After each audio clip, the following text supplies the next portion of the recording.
Good evening and welcome to another episode of Narc Narc. Who's there? Help, I'm gasping for air. Dana and I are here today and we have my Stucco and Uno and Rusty and Faith is in here. It's crazy crowded. So we are doing a Q&A session today because we have been just overwhelmed with the questions that you guys have sent and we appreciate it so much. We hit over 10 million. Just thought you'd like to know. Gosh, that's insane.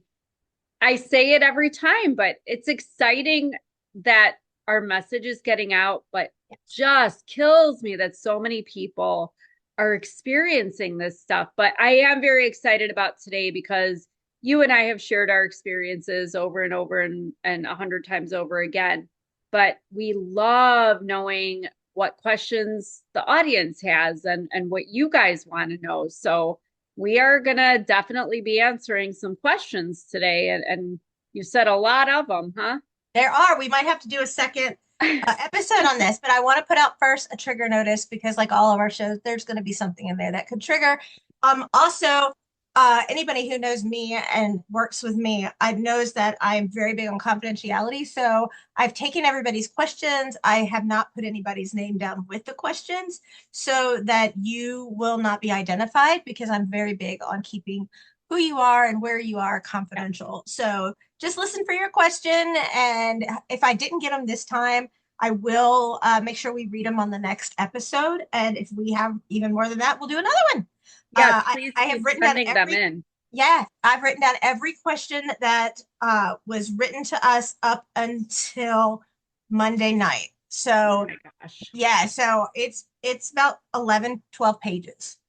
Oh my. I Okay. know. Well, good, good, Yeah, good, good. This yeah, this means people have questions, they're listening, they're paying attention, they're aware of yeah, what's going on in their lives, and awareness is the first step in trying to figure out how you can get out of your situation or at least deciding whether you should. So this is good stuff. But yes, thank you for saying about the confidentiality too, because I think it's important that everybody knows that you and I are all about creating a safe space for people. We don't want anyone to ever feel worried or threatened that somebody might find anything out, because we unfortunately are, in those same situations even still sometimes. So absolutely. we don't want to put anyone in a predicament. So we will be very respectful Yes. today, going forward, in the past. So it's all good. And also, there are some questions personalized to the two of us, and I'm pretty sure that I can speak for Dana, and she can correct me if I'm wrong. We are 100% open. I'll answer anything that you guys have to the best of my ability, and I'm sure that Dana feels the same way. Oh, yes. Yeah. I mean, I think it's pretty clear. You have read my books. Oh, It's not always nice stuff. It's not always stuff that's easy to admit or things we definitely, necessarily want people to know, but we're all human. And I think that it's okay to own our experiences and to own our feelings. So yeah, we're going to share, we're going to be open about it. And, hopefully that'll inspire everyone else to be the same with themselves. absolutely. I love it. And we've had a lot of comments just thanking us for being so open and the voice for the voiceless. And so Good. it means the world to us that you guys have reached out and keep reaching out because even if we get through all these and then we do multiple episodes, if I see questions out of nowhere, we'll put it in a show. We will get them, Yeah. we'll get your questions answered. So 100%. let's go and we'll figure out who is going to answer which questions. Um, Let's do it. let's go. How do you handle everyone talking and looking down at you? Easy. I don't. You know why? Because I don't have to prove anything to anybody. It's funny. I just answered this question to somebody yesterday. I used to care. I used to feel like I had to defend myself. And here's proof. You have been there too. Here is solid, factual, written evidence, legal proof.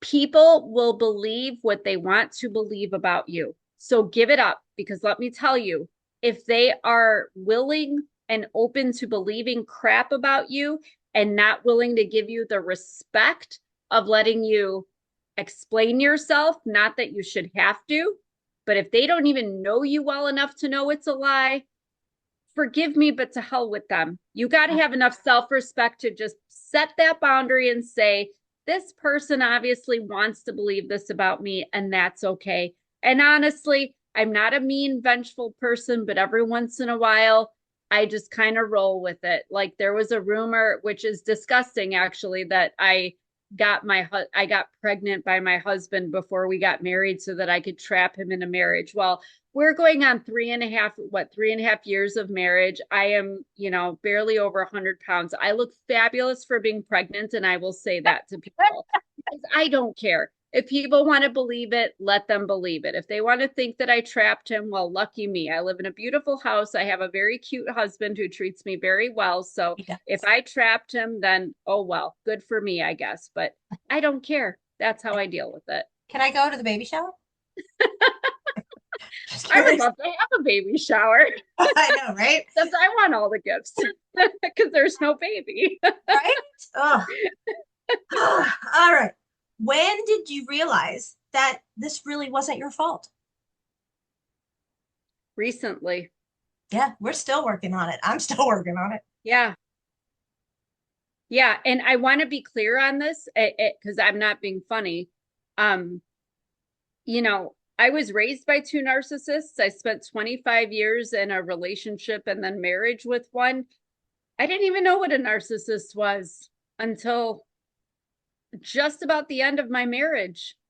I mean, what kid knows I mean, really, when I was a kid, I knew it was abuse. I knew it was wrong, but I didn't know it was two narcissists that were abusing me. And even in my marriage, it was so insidious and they're so tricky the way they go about it, unless it's outright physical or sexual, something that is definitively abuse. Some of the abuses are a little sneakier, like you Right. don't recognize them and they go about it in a way that you're not seeing it as what it really is, as a manipulative, tactic to control you. And so it's okay. I want everybody to know it's okay, even if you don't recognize it, even if you were in it and you never saw it, and it's okay. Your gut will tell you it doesn't feel right. That unsettling feeling you have is telling you something isn't right. That's all you need to know. Absolutely. Oh, okay. This question is for both of us. I've just been when they ask questions, if they say this is for Dana, then I'll be specific Fair. about it. If it's for both, I'll say that. And if there isn't a person identified they want an answer from, we'll just go for it. This is for you. What was the earliest memory of feeling different from your family? Well, I mean, it was very early. It was, I want to say right about 3 years old, 4 years old, because I would hear them referring to me as an accident and a mistake. And I was watching Sesame Street and the Great Space Coaster. And I knew in cartoons, there's a mom and there's a dad and there's the babies. And I had great grandma and she rocked me and soothed me. I lived with her. She fed me. I loved her very much and she loved me like a mother should. But I knew I didn't have a mother. And I had even asked, as you read it probably in Choking on Shame, when I said to her, because I was in preschool and a little girl said, how come you weren't at the daddy daughter dance? And I didn't think anything of it. I'm Nope. like, well, I Nope. don't have a dad. So how could I go to a daddy daughter dance? And she's like, but everybody has a dad. And I'm like, but I don't. And then I asked my mother, and she's like, you don't have a father. You don't need to worry about it, because it was a tough subject. So I think that it was very early on. But unfortunately, it was like a theme in my life. I was always the one that was different. I didn't ever belong. I didn't ever fit. But, you know, it's okay. I don't have to fit. And it's taken me 48 years, but I'm perfectly fine being the unique little flower in the garden that I am, because I am finding other unique flowers like you that we can just bloom and shine and thrive together. But it is hard growing up that way, especially when you have both parents against you. School sucked, home sucked, everywhere I turned, it sucked, but Yeah. it's okay. Well, to the individual who wrote this, it was a young lady. I will tell you that if you really want an insight, and she's going to be like, why do you keep doing this? Her book is so insightful. It's honestly, it makes you feel like you're right there when it's going on. Like you literally, when she started talking about her mom and the daddy daughter dance, I immediately went back to that part of the book. And like you literally go through it and you can feel like you're there and it's heart wrenching. So you really feel like you are in the moment. You feel like you are experiencing it as it happens. So her books are amazing. I mean, Well, thank amazing. you. And everybody should go out and read them because you really get a really good inside experience when you're reading her work, which is amazing. And I keep telling her she has to keep writing and keep writing, keep writing. Yes, ma'am. Yes, ma'am. I'm working on it. Book three Yeah. is coming. I have to catch up with you. But yes, thank you for that question because I think it is something that I don't think it necessarily happens when you're going through puberty as a teenager or whatever. For some people it does, but for me it was right off the bat my earliest memories. So I'm reading all of these questions. How do you feel when you think about your family now? I feel indifferent, is how I'm going to say it, but it has taken me a lot of work, a lot of help that I wasn't always too eager to accept. But when I say work, I think I've said it before, but when you go to, whatever kind of therapy you choose, because talk therapy isn't necessarily always the best thing for everybody, but whatever therapy you choose, make sure it's effective because if it is work. It is excruciating. It is painful. It's not just going and talking to somebody every Thursday at 3 o'clock and then all of a sudden you feel better. It is constant 24/7, even when you're working, sleeping, eating. Stuff is going on in your subconscious, in the back of your mind. You're dreaming stuff up. You're recalling repressed memories. There is just nastiness and awfulness. But at the end, once you get through that storm and that muck of it, there is like a light. There's the rainbow and the sunshine after that storm where you realize, wait a second, that all was awful and I didn't deserve it. But once you kind of figure out and realize that it was not necessarily about you personally, even if you personally were the only child in the home that was abused and the others were not, even if you were the one that was told you will not be loved, you are not enough, you, it is not personal. And once you figure that out, that your experience is not unique because you have had experiences that are similar to mine as obviously all these other people that are listening can relate. It is not unique to us. There's nothing uniquely deficient about any individual one of us. It is the people that abused us that have the problem. And they just decided that we were going to be the vessels for, to unleash their own resentment and their bitterness and anger and awfulness. But once you figure that out, you can kind of realize that you had your human experience. They're having their own human experience. They're obviously not in the same area of self-awareness that you're in. And some people will never be, and some people will never be open to it. But that is their life experience. This is mine. So I don't wish them ill, wish things hadn't gone down the way that they had, but they're living their life. I'm living mine. And that's all there is to it. And once you can get to that place, you're just indifferent. I always say when you can get to a place where it's like walking past somebody at Walmart that you don't know, they are not affecting you, then you're good. Yes. And what a great way to go into this question for both of us. How do you celebrate your individuality in a family that doesn't accept it? Well, why don't you answer that? Because I'm doing a lot of talking. Well, this is for both of us. This is for both of us. You know, I celebrate my individuality as a person who advocates for people in the beginning of their journey. I don't like the word victim. I like the word survivor because you have conquered it and you've come through it.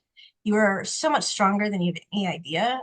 Um, Most of my entire life, I remember that I would hear things like, oh, well, I am so attractive. I turn heads, you turn stomachs. And, you're hideous and ugly and nobody's ever going to want you. Or like Freddy Krueger and the Elephant Man had a baby and here you are. And my um, gosh.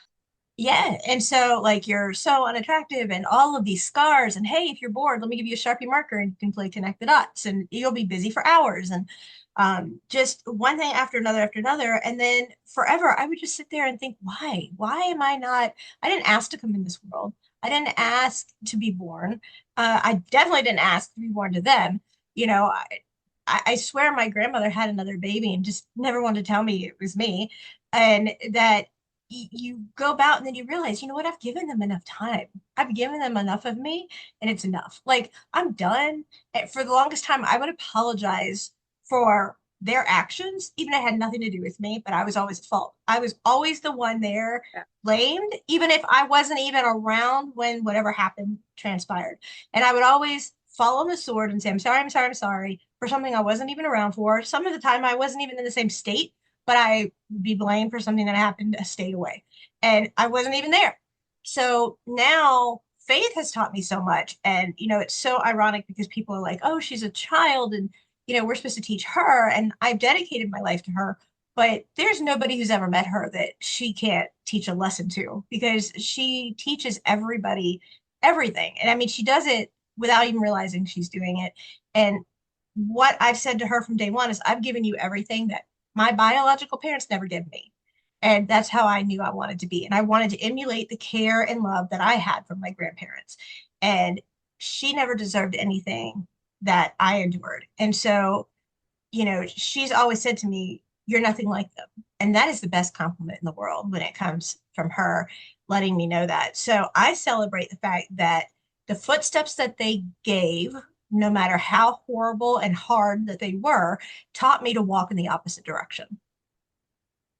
I love that. And I want to add on to that, that I think it's important for us to, how should I put this? I think societally, like we have this expectation. Like I said, when I was a kid, I'm watching cartoons, I'm watching shows, we all watch the Cosby Show and all, a mom and a dad are supposed to be in the house and they're supposed to love their kids and they're supposed to. Well, guess what? Nobody has to do anything. I don't know who decided that in this world that moms and dads are sometimes moms and dads don't love their kids or they just don't love one of them. It is what it is. And I think part of celebrating our individuality and accepting the fact that we maybe aren't like our family, maybe we're not accepted or necessarily fit right in, it's okay because there are other people who accept me just fine. And I wouldn't want anyone to love me or accept me out of obligation anyway. I want them to do it because it's in their heart to, because we connect, because we share, because we're passionate about the same things, because we like qualities about each other. So, like for me, I also like to separate the fact that, yes, my mother gave birth to me. And yes, I was put in a house with her and her husband, and it was awful and it was what it was. But I am here. I don't even go so far as to say I'm a victim or a survivor. I'm just me. I'm just Dana, just like you're Victoria, and Faith is Faith. And guess what? God decided I should be here, and I'm here. And God saved me in a million circumstances, just like He saved you, and He saved Faith. And we are here, and we have gifts, we have talents, we have things that we can share with other people and share with the world. And if my family doesn't like that, then oh well. I mean, I'm sad that my mother doesn't see how much I've accomplished and recognize what an amazing daughter she has, but there are other people who are glad to have me in their life. And Me. yes, exactly. You are literally, just so everyone knows, I think that Victoria and I were separated at birth. Yes. She got the cool red hair. I did not. But no, but that's the beautiful thing. And that's what I'm speaking about. There is love everywhere in the world. We just have to stop expecting people Yes. to love us because they are supposed to. Who cares what they're supposed to do? I knew a woman a long time ago. She was 90 years old. God love her. She had 9 children, and she said she only liked one of them. And it sounds like an awful thing to say, but you know what? Just because you're born to somebody does not mean you're going to get along inherently. And it's wonderful when like you have a beautiful relationship with Faith. And I love that you guys have that mother-daughter relationship that everybody should have. But not everybody has that. But everybody has a friend. Everybody has a grandma or somebody that cares about them and loves them just for who they are. And that's what we should focus on. Don't bother yourself wasting energy or even thought on people that just refuse to have you in their lives. Right. And what I love is before we started recording, Faith was in here, and the minute that Dana joined in, Faith was like, "Hey, like it was the cutest thing ever. She loves her. She's like, have you talked to her today? Because she's at a book signing. And I'm like, I know where she is, smarty pants. Thanks for letting me know. And she's like, oh, I could tell you said hi if you want because I'm chatting with her. I'm like, oh, wait. What you just said really resonated. You know, I don't know if you thought about this, but this just really just came to me. The Cosby Show. Okay, we grew up watching the Cosby Show, and okay, let's put that out there as a great metaphor because the Cosby Show had a loving mom and dad who had these kids, and they were very interactive in their life. But then let's say that's the general public. Behind closed doors, look at Bill Cosby, Mm-hmm. right? Look at what Bill Cosby was doing behind quote unquote closed doors to all of these people, these kids, these women, just like, I mean, that is what an example that really is that you go and watch it. Now I can't even look at Bill Cosby. Like, I loved the show growing up. And now I'm like, wow. Because he was the Jello guy, he was the guy I that know. everybody loved on the outside, but cameras off, such as doors shut, this is who he was when the doors were shut, the cameras were off, and you were at home. I mean, what better analogy of narcissistic behavior is there than that right there? Yeah. I mean, I think it's a lot of people, and we're all, let's be real, we're all guilty of it. I mean, I don't go like letting F-bombs drop in front of my, well, okay, one of my priests I do because he's cool, but like some of my priests that like I wouldn't talk like that to the elderly ladies at church. You know what I mean? Like we all have a certain mask that we wear in certain areas of our life. But yeah, I mean, even taking the nastiness out of it, look at like Robin Williams. Funny guy, always the part, life of the party, very energetic and high vibing and funny. Oh my gosh. But he was so sad and depressed. And like Yes. I can relate to that. You put a camera on me. I mean, my husband says it all the time. I light up. I have my energy. I just kind of go with it. I almost feel like I have imposter syndrome sometimes because then there's days where I'm just Dana here at home living normal life and something triggers me and I get depressed and then I'm in bed for a day crying and then I have a migraine and then I'm getting so sick ruminating about whatever it is that I feel like I'm going to throw up and you know we all have this behind the scenes thing. But yeah, I mean, the narcissists, the problem is the abusive ones when they have this behind the scenes character versus the public character. It's literally Chucky. That's my go-to reference. Oh, look at me, the good guy, the good guy doll. I'm going to be your best friend, Andy. And yeah, then everybody's getting murdered and butcher knifed and, Right. scary stuff. It's And very, literally, this is literally what sometimes goes on behind closed doors. But yeah, they're all put together in public, and it's a scary thing to deal with, and people don't believe us, and that's what's so frustrating. that is so true. What qualities do you value most in a friendship? Truth, honesty, safety. Absolutely. I couldn't add anything to that. Loyalty, honesty, Yeah, I respect, think it's which comes with it. exactly. And I think it comes down to like the way I tell people is like, I, the people in my life that I let in close to me, I'm going to say stupid stuff. I'm going to make mistakes. I'm going to maybe do something that even I think is cringy, but my people are still going to love me. And they might say, yes, Dana, that was cringy, or don't do that. You shouldn't do that. Don't say that, that you're better than that. But that's okay. It's not going to trigger me. It's not judging or demeaning me, but you got my back no Yes. matter what I say or do. Yes. Uh, And that's safety. I know you're not going to abandon or reject me. Is it hard to keep people in your life? And if you do, how do you let them in? I'll let you take that one. That's a Oh, lot. thanks. Thanks a lot. Come on, I doctor. I have I literally have a hard time because people that have been in my life for 10, 15, 20 years all of a sudden take the mask off and I hadn't expected it. I mean, even people who were taking care of Faith in her medical team um took the mask off out of nowhere and wasn't expected. And that shocked me. The one thing you always have with me is consistency. And I always tell people, and Faith says the same thing. If I have to say anything about my mom, she will tell you the truth and piss you off than lie to make you happy, which is true. Because then you don't have to remember the truth. It just comes out. You don't have to say, well, what did I say to cover that? Or what did I say to cover? No. And the thing is that it is so hard for me to let people in, and then you're always worried about, like, are they going to just, is it going to be today? Is it going to be tomorrow? Is it going to be next week? When they turn around and show their true colors. To me, I only have a very small group of good female friends that I know and love and feel comfortable with. And of course, Dana is absolutely in there. Um, I I have issues with, like, one of the things that I do is I had a good friend who was going through some major stuff, and every single day I would ask her, is she okay? Is she okay? Is she okay? And I would listen to her for hours, just go on and on about everything that was going on. And not once did she say, how are you? Or how are things with you? Or how are things going with you? Mm, And it didn't even matter what was going on with me. It didn't matter. But no matter what I was going through, I would still message and say, are you okay? What's going on? you're How's very good at that. Yeah. You're very and caring, and that's part of your nature. And a lot of people get so caught up in their problems that they don't consider the other person.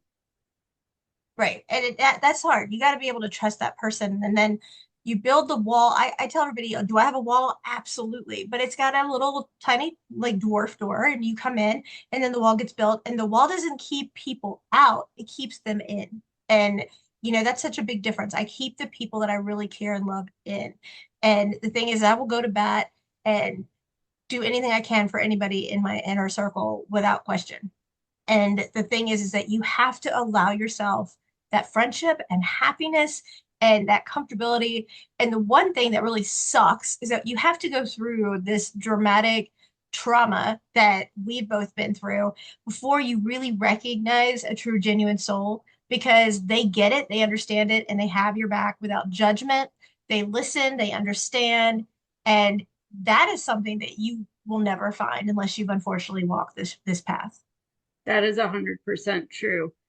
I want to share though. Remember, I told you I had something I was invited to that I normally with this particular Yes. group of people.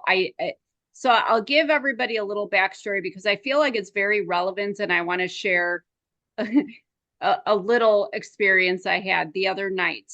Um, my husband's family. I won't give away too much because it's a whole thing. It's actually a main subject of my third book that I'm almost done with, Victoria. I swear to God, I'm almost done with it. But let me just say that I liked them very much, knew them 20 years. Everything was great. My husband and I got together. It was just like perfect, happily ever after, should have been, until the one gal and his sister-in-law, who I was friends with for 16 years, decided that she didn't like that everybody was happy that I was going to be part of the family. There wasn't room enough, apparently, for both of us. So she literally rallied these people, told them the most atrocious and vicious lies. And I mean, it kept going. It's still going years. It's for years now, to the point where they actually had an intervention with my husband to try to stop him from marrying me.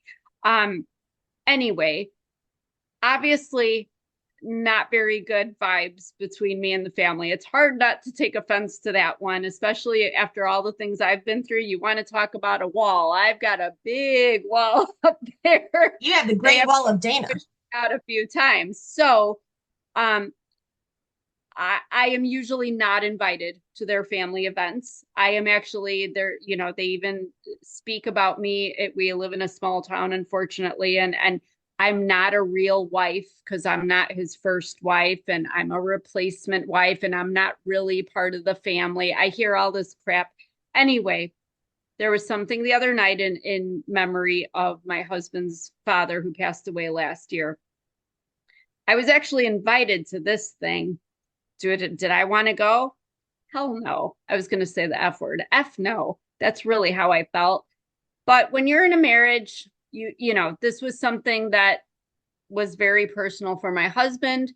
I should, as his wife, be there and support him, regardless of how these people felt about me. So it was one of these things where I had to put my pride aside and say, okay, I got to put my big girl panties on and go to this thing.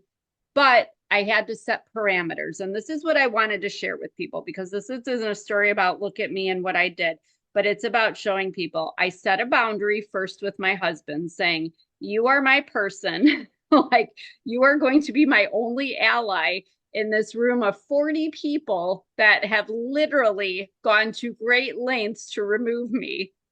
I need you got to back me up if anybody says anything. Number two, I want to drive separately because I need to know that if I feel that anxious or uncomfortable, I want a way out. I want an escape. It's not me trying to give in to fight or flight, but I should only have to tolerate so much. So I said, give me that respect. Is that okay? And I wanted him to be part of this decision. I didn't want to just be like, this is how it's going to go.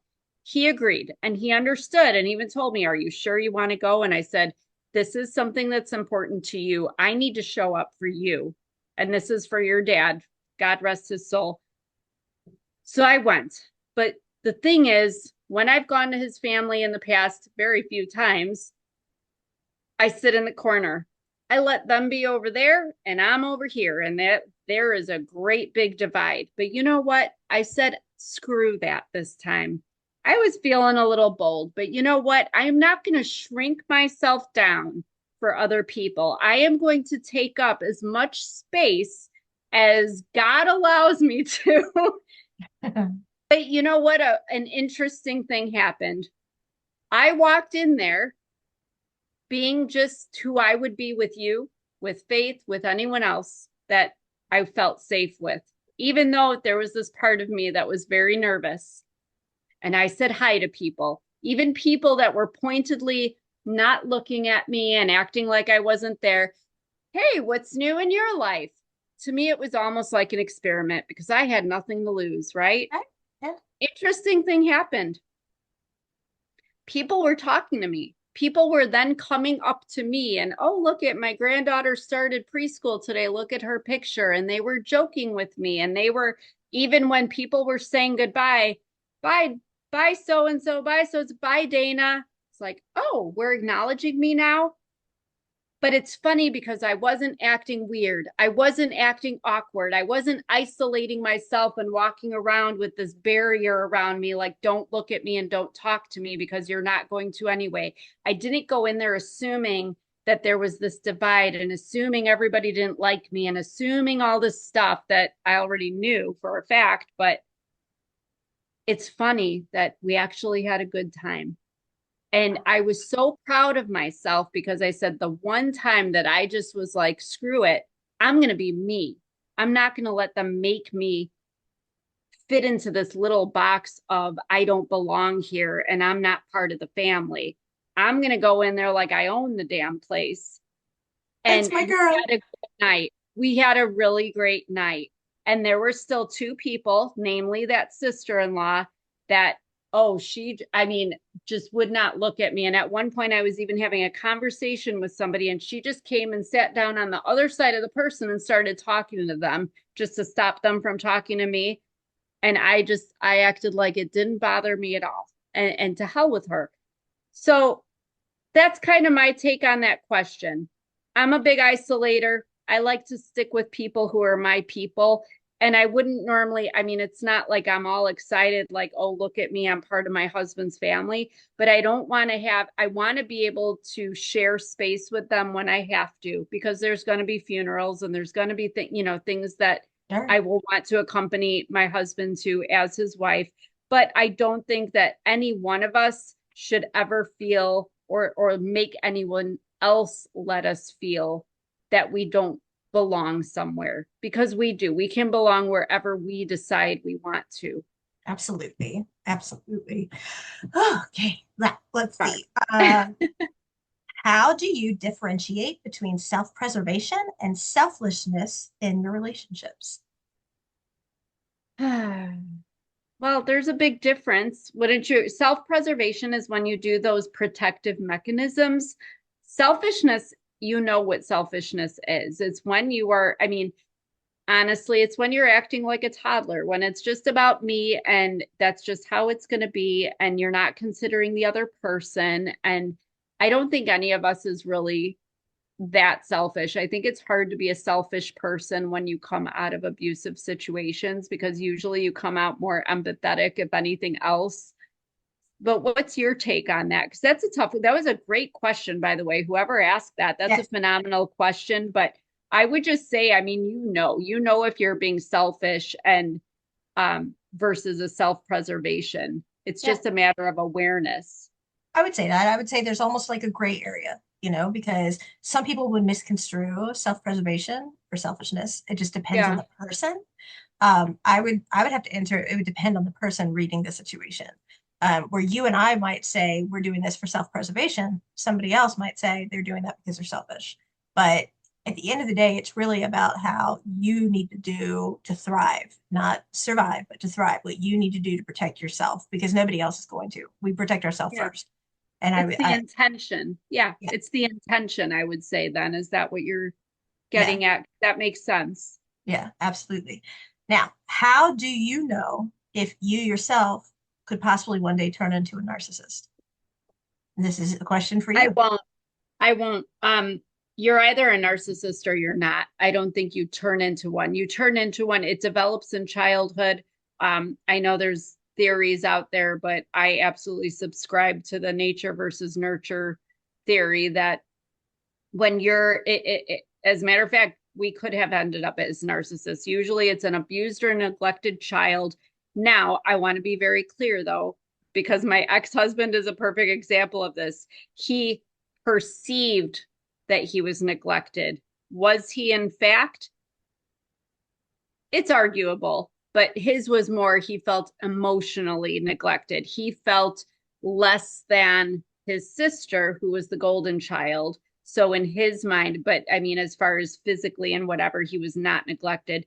But there is a perceived trauma or abuse when you are a child, and you either become a narcissist where you learn through trial and error that being bad and doing these awful things to fulfill your egotistical need to be important and to feel like you matter definitely make you feel that way, and you can manipulate people to that. Or you become like us, you feel like you're a bother and a burden, and again, here's that shrinking down. You shrink down because you internalize the idea that you don't matter, and you Right. become more empathic. So it happens in childhood. I did not become a narcissist. Now, does that mean I don't have narcissistic qualities? No, absolutely not, because I think this actually goes really well with that last question. There are things that I have done, like sometimes I'm trying to control a situation. Maybe I might be a little bossy with my husband about something because something is making me feel uneasy in that circumstance. So I got to get bossy and start controlling it because I need to feel safe. That is not me being narcissistic and trying to manipulate him. That is me trying to Self-preservation. be safe. Exactly. So you can have qualities and not be a narcissist. Here's my easy test for anybody that's concerned about that. If you are asking yourself, if you're even worried that you're a narcissist, you're not a narcissist, because a Right. narcissist would immediately knock it down and say, I'm not a narcissist. You're a narcissist. Right. Screw you. There's nothing wrong with me. You're crazy. So there you go. There you go. This is a tough one. Like I was just like, I actually reached out to this person who wrote me this question, and I offered for you and I to speak with them if they ever wanted to. Not even on a recording, just to talk if they ever felt like they really wanted to, because this question really got me and it hurt to read this, and they haven't read it. So I've made a little note of who they are, and I'm going to reach out again because this question was that powerful to me. And I said, you are more than welcome to do a Zoom with Dana and I. We will talk with you. We will help you any way that we can. You're Yeah. not alone. That's how deep this question was, and it really hurt. I have not seen a response, but that is quite concerning. Have you ever, and if you're listening, please, please, please reach back out. Have you ever felt so invaluable and that you don't care that you almost feel you would do the world justice by just not being awake in the next morning? Yes, many times, including recently. I think it's natural, Right. unfortunately. Yeah, that's a hard one. And I apologize for anybody that might feel triggered by that, but I think it's a very real question. And thank you to whoever asked that because it's very brave to come forward and be honest with yourself about it. But yeah, I mean, I'm going to be 100% full disclosure, even as recent as a few weeks ago for me. And it sucks.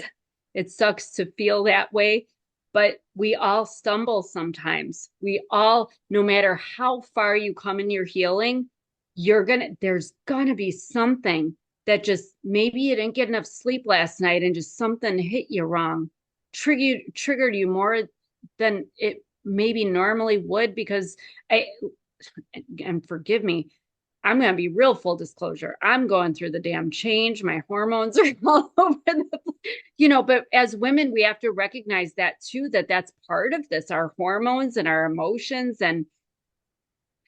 But yeah, there are times when, and I don't think it's so much that I feel like I'd be doing, I mean, I have thought I'd be doing the world a favor, but it's more that I don't want to feel the pain of it. I don't want to hurt. I'm Yeah. tired of hurting. And I think that's where it really is at. I'm going to go one step further with this. This individual is, how can I want to respect confidentiality. This individual is under the age of 17. Yeah. Well, I felt that way under the age of 17 as well. And I think that this individual um, feels lost and unloved. And I love them just because they reached out. Yes. I think that even though they might not think that they are, the fact that subconsciously they reached out to ask a question was so That's empowering. And they huge. need to take that credit. This person needs to take that credit and say, I am worthy because I am seen. You also may be quite threatening to people because they see you as a force to be reckoned with. And for you to feel so unsafe in who you are, I think there's some transitioning going on, uh, like from one gender to another. And I've noticed that because I started looking at the profile, but I'm being very confidential out of respect. I have all the respect in the world for this person because this person literally reached out, came out of their comfort zone, and wanted to get an answer. I will tell you that you are not the only one by far, that this is more common than you have any idea. um, the fact that you recognize that you're so way ahead of yourself. Like, and in a minute I'll be quiet and let Dana say something because I think you're so far ahead of yourself to already know. And what I can see when I looked at your profile, what I could see of your profile is that you recognized who you are and who you identify as. And I am a heterosexual woman, but I completely support the community. I have no issue as long as whoever you're with treats you with respect and doesn't put their hands on you in an unwarranted manner. That's all I care about. Um, the fact that I have really close people, Faith is actually part of the community, and that's my daughter for those who might not know.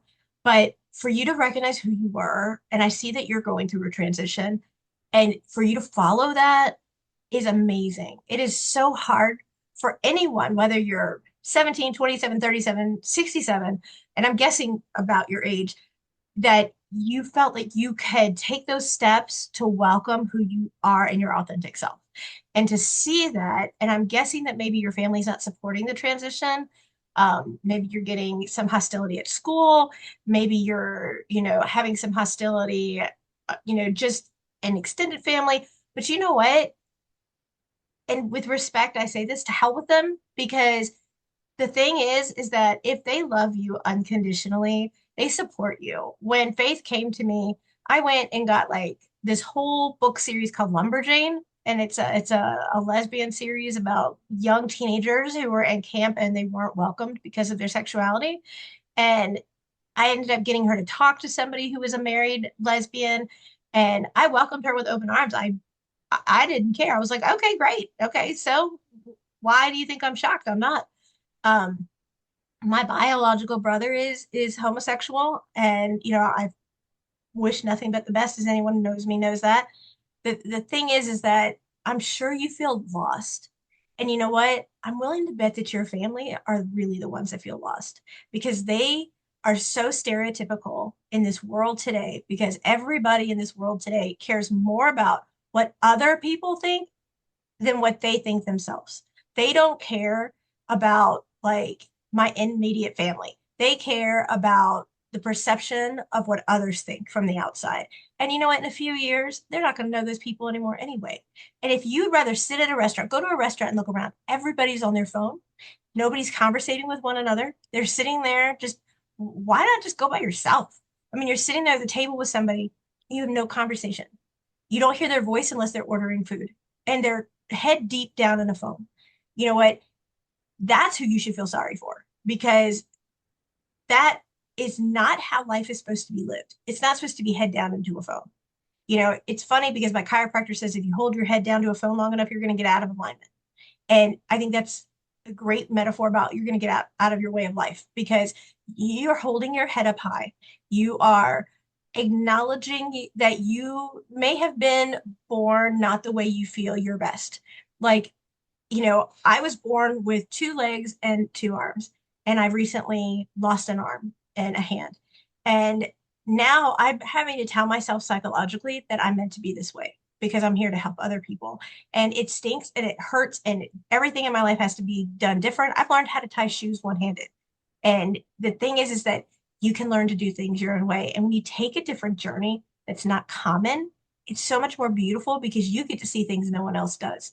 And I know I'm rattling on to other people, and I'm sorry for taking this minute, but I'm not sorry for talking to you and telling you how unbelievably proud I am of you that you have recognized and gone ahead and started. So, because you started your transition, you know you're worth the fight. You know you're worth getting up, dusting yourself off, and keep going. And I'm here. I know Dana's here if you want to talk confidentially.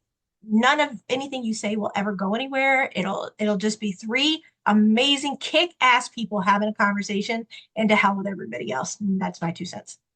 No, I love that. And I agree 100%. And thank you for saying all that.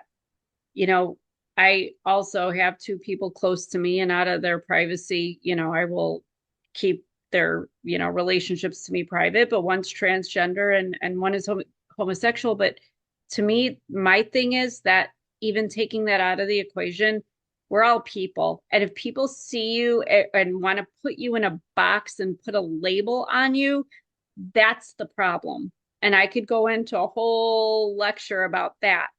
I don't let people put me in a box anymore.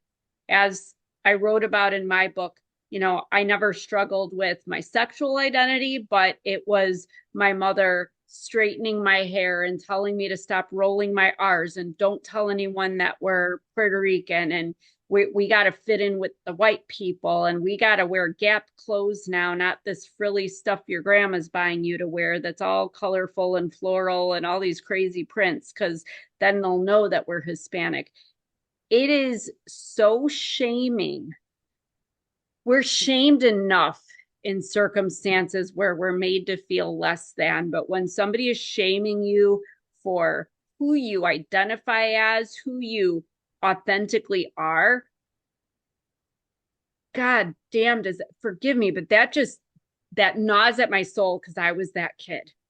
Right. And yes, I think probably 12, 13 years old was the first time I thought that I didn't want to be alive. And I even had a mother and a stepfather that were telling me that I was never meant to exist because I was an oopsie doopsie, teenage pregnancy. She didn't want me. Before she had me, she didn't want me. She still doesn't want me. She has nothing to do with me, my mother.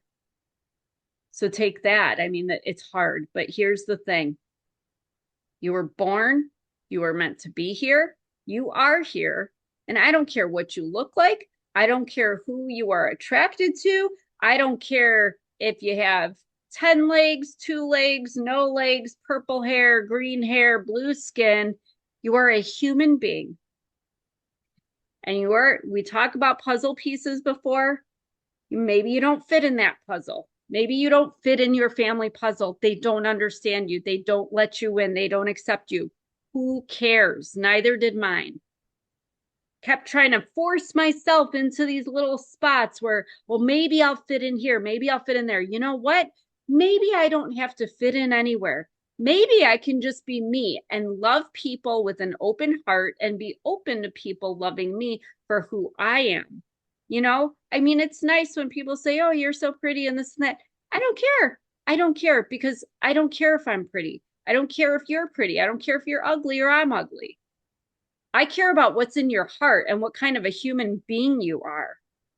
There are people with physical disabilities. My husband's best friend has cerebral palsy, and he has so much social anxiety about, the way his arm is kind of stuck in and bent a little, and he doesn't have full abilities with his hands, and he might not be able to talk, the best sometimes. Who cares? I still love you. Somebody's going to love you. Right. The people that see you and see you for who you really are and see how special you are will love you. And the other people, unfortunately, a lot of the time it's our family, it's judgment. And where judgment comes from is ego. And you know what ego is? We can talk about narcissism and how they have to feel better about themselves by putting you down. So to hell with them, to hell with everybody. You be who you are. I don't care. Straight, gay, male, female, whatever. You just be exactly who you are. You bloom, you thrive, you rise. You give the gift of who you are to this world, and people will see you. Forget the people that don't. Forget them. Move on. You don't have to hate them. You don't have to wish them ill. Just move on. You will find your people. They're out there. We all have our place. So but never give up because you're here. And I agree with you, Victoria, is that, if you can be that young and be that self-aware, wow, I cannot wait to see what the adult mind of this young person has to contribute to this world. What a beautiful mind and a beautiful soul. So, Yes. but even for people that are in their 60s and 70s and just realizing these things, don't give up. You're here because you were meant to be here. You have something to offer. It might be that you're raising your grandchild or that you give the best hugs or whatever it is. You don't have to be like, finding the cure for cancer or do some like miraculous thing, but you have some gift to offer this world. Stay here, give that gift, and be open to the people who are willing to give you the love in return. Okay. See how fabulous she is? She's so Well, fabulous. no, I think that was a fabulous question from a fabulous young person. And I think that was a very important question for people of all ages Yeah. and all places in life, because I felt that way as a young mother. I felt that way as a young person myself. I have felt this way recently, even though my life is blessed and perfect and literally like people would look at me and say, what is your problem? But you know what? We feel how we feel and we're entitled to how we feel. And there's a reason why we feel the way we feel, but we should not give other people that control and that power over our minds because Right. we deserve to live and we deserve to be here and be who we are. Absolutely. If you could speak to a younger version of yourself who is just starting to recognize the toxicity within their family, what would you say and how would you guide them? And that's for you. I have been asked a similar question many times. And all I would say is I would tell myself it's going to be okay, because I am a firm believer, and some might argue with me. Do I wish my life had been a little rosier? Absolutely. I wished I had a mother who had the relationship that you have with Faith. I wish that I had a mother that wanted to go wedding dress shopping with me and that we had a moment, like on Say Yes to the Dress, and, a mother I could call when my son was sick for the first time as a newborn baby, and I didn't have that, and it Mhm. sucked. But you know what? It's okay, because I think that our lives are meant to play out the way they're meant to play out. And I think if you accept it and stop looking back and wishing things were different and wondering why it happened that way, you can make some space in your heart for the present and for the future. Because honestly, if I hadn't had all those experiences in my childhood and then been basically primed for the marriage that I had, my first marriage, 25 years. I mean, it may sound like I'm trying to be snarky or funny, but I would have had no content for my books. That's so true.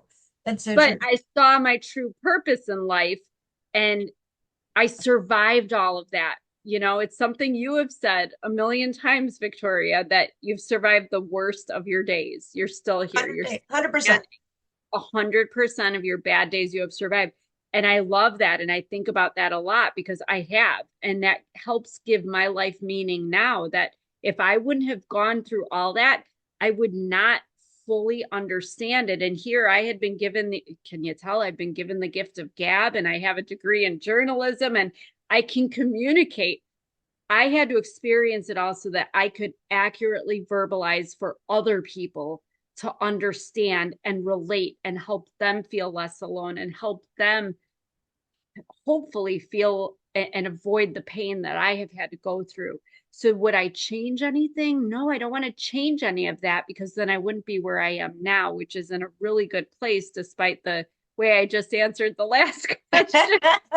But that's a result of, that's just showing. I think we need to be easy on ourselves and give us grace for those moments when we have those setbacks, whether it be suicidal ideation or just, being triggered and having a panic attack, is that we're all human, and we can be healed, but still have those soft spots. That's kind of like when, I don't know why we touch our bruises, but it's like, oh, I have a bruise, let me touch it and poke it. Ow, it hurts. Well, yeah, it hurts, dummy. Like, why do Right. we do that? But thank God we have triggers to show us, like, hey, you're not exactly quite healed in this spot yet. So just so you know, it's like our internal alarm system letting us know, just in case we might want to entertain the possibility of reaching out to somebody for help, like people reach out to us. So, I think it's important for us not to dwell on what was. Let's just take it, learn from it, and grow from it, and understand it as a lesson. I've heard it said that a setback is really a setup. And so look at it that way, shift your perspective. So again, I would just say, I'd tell little Dana, teenage Dana, it's going to be okay. Hang in there. It's going to be all right. You're going to be all right. Because I am, and I'm getting there, and it gets better every day. Absolutely. I think we have time for one more because I know she's on a tight schedule. Have you ever felt responsible for your family's dysfunction? And how do you cope with that feeling that is consuming me? Have I ever felt responsible? I can't say I ever felt fully responsible.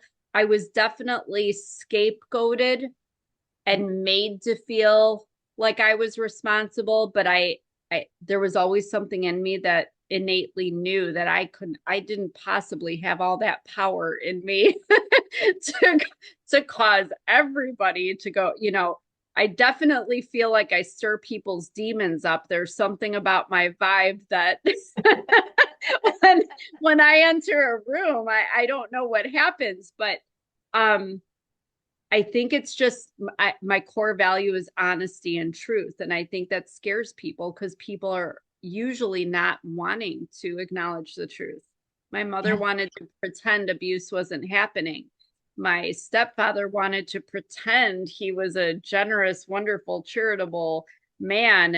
And he was, I mean, your cover of Narc Who's There is just that's what I saw when I saw that cover of your book, was my stepfather with that mask, oh, look at me, I'm so great. But behind closed doors, Monster. monster, monster. So yeah, I don't think, I think I had to just stop making everything mean anything about me Mhm. and letting it mean something more about them, not because I was being avoidant, but because I think anytime somebody abuses somebody else or intentionally causes any harm on anyone else, that says more about them than it does the person that they're victimizing. What is your thought on that? I did. Growing up, I did. I felt responsible because I couldn't understand how everything that happened was my fault. And so I started to think, okay, then I just have to be a really bad kid because everything I did, was my fault. If I fell off my bike, then, I scratched up my knee and I stopped whatever they were doing and they had to quit what they were doing and I was a burden. And, when I was getting older, they would tell me I hated my grandparents. And anybody who knows me for 5 seconds knows that's a farce because Right. I live and breathe for them. I have both of their faces tattooed on my back. And, it's literally to hear that. But growing up, and what would just blow my mind is that a man, aka father, stepfather, is supposed to be your daughter's first love. It's supposed to be the man that shows you how you are to be treated. And we're talking about a totally different generation for the both of us than, now, where I can't tell you how it is to have two dads or two moms. I'm talking about my personal experience where, you know, I grew up wanting and longing for that from my dad because I definitely wasn't getting it from my mom. My mom never hugged me, never told me she loved me. She never told my dad. And so I never saw any affection from the two of them. I never would feel validated, no matter what I did. I was singing and the choir, and they would not let me practice. You're, causing too much ruckus. He played the organ, and I would say, "Can I sing while you play?" No, because I got to pay attention. I have to listen, and so I felt like everything that happened was a burden. If they brought dinner home from somewhere and it was cold, it was my fault. Even if I didn't go with them to go get it, it was my fault because the food was cold. So Mhm. I did feel like it was completely my responsibility. Like I would be blamed now. As an adult, you go back and look at this and be like, what the hell? Like a perfect example, if they ordered dinner back then, you would order it and then go pick it up. So let's just say they were ordering dinner at 6. Let's just say something happened at 5 or 5:15. Oh, we got home late because we got stuck in traffic and that's your fault because for whatever reason. So they ordered dinner at 6, but because they got home late at 5 or whatever the point is, it's my fault dinner's cold. And back then when you're little, you're like, I didn't mean for it to be cold. I'm sorry. And then it'd be like, well, it's cold and it's your fault. So I did feel like everything was on me. And then as I grew older and older, I kept feeling like a void. And then I realized, when I went to some of my friends' birthday parties, and I would say, "What did you wish for?" Well, you're not supposed to tell. Well, can you tell me what you wish for? And they were like, "Why?" And I was like, "Because I don't think what I wish for is right." And they're like, "What do you mean?" And I would tell them from the earliest time I remember, which was my 5-year-old birthday party, that I remember wishing that they would divorce. That was what I blew out on my cake, that I wish that they were no longer married and that I would go with my grandparents. And that is that's a tough way to grow up. And I hated Sundays because Sundays meant I was there with the bio parents, and Fridays I would go to my grandparents, and then in the summer I was with my grandparents. But the you learn to cope with it because as I got older and older, and by the grace of God, having my grandparents, they would say, "You're fabulous, you're amazing, you're beautiful, you have such a gorgeous voice." And my grandmother played piano, so she would play and let me sing with her.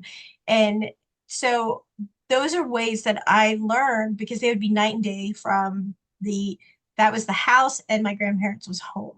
And you learn the difference, you take that with you.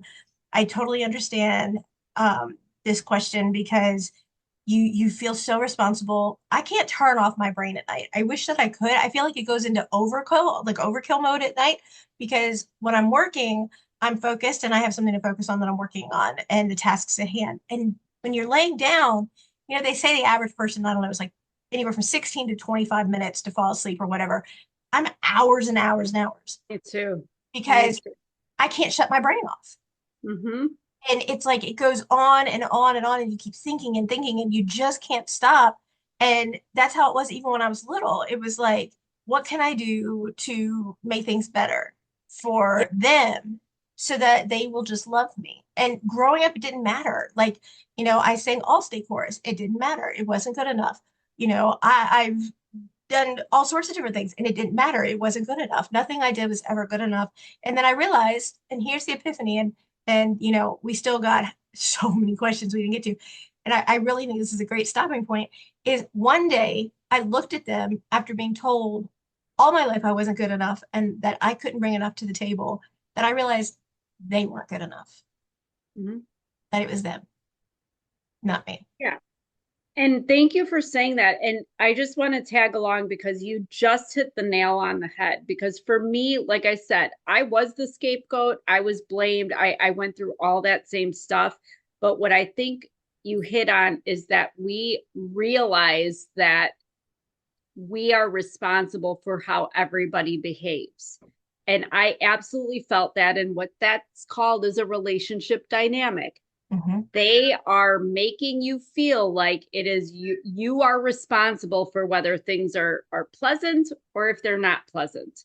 And so you learn that you have to people please. You have to, I was the perfectionist, always striving for more, do more, be more, try to get approval. If I sensed something was going to go awry by an expression or whatever, I would make sure to do whatever I had to do to calm the situation, deflate the de-escalate things so that there would be no abuse, to keep the peace. And that's where we start feeling responsible. and, Yes. and so whether you feel like you really were the problem or you were not the problem, you're put in the position of everything hinges on you, on what you say, what you do, the look you give somebody, the way you chew your food, whatever it is, Yeah. hinges on you.